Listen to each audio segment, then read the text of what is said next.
Bienvenue à nouveau à notre parcours intitulé « Fondements de la résilience ». Dans cette section, nous allons approfondir les caractéristiques, aspects et traits clés associés à la résilience. Aujourd'hui, nous allons être un peu plus précis et explorer les incroyables qualités qui rendent le super-héros de la section précédente si résilient. Êtes-vous prêts?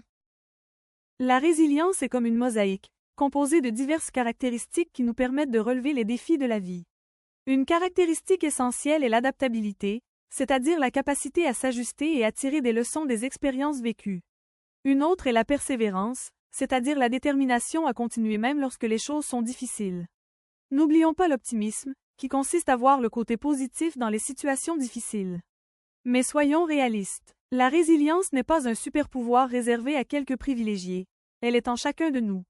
Pensez à un moment où vous avez été confronté à un défi, petit ou grand, et où vous avez trouvé la force de le surmonter. C'est la résilience qui est en vous. Aujourd'hui, nous allons explorer et développer ce trait de caractère. Pensons à des personnes qui ont fait face à l'adversité et en sont sorties plus fortes.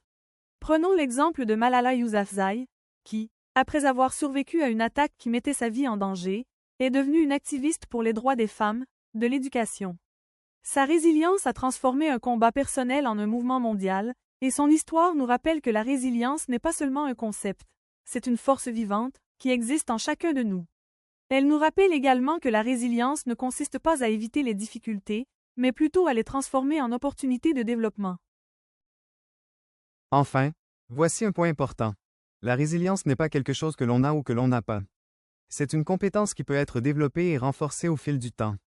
Tout comme l'entraînement au gym peut développer la force physique, le fait de faire face aux défis et de les surmonter peut développer la résilience.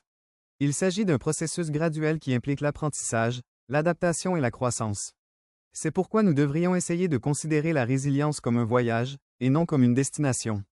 À mesure que vous relevez des défis, vous ajoutez des couches à votre résilience. Chaque expérience, chaque revers que vous surmontez, contribue au développement de votre propre résilience.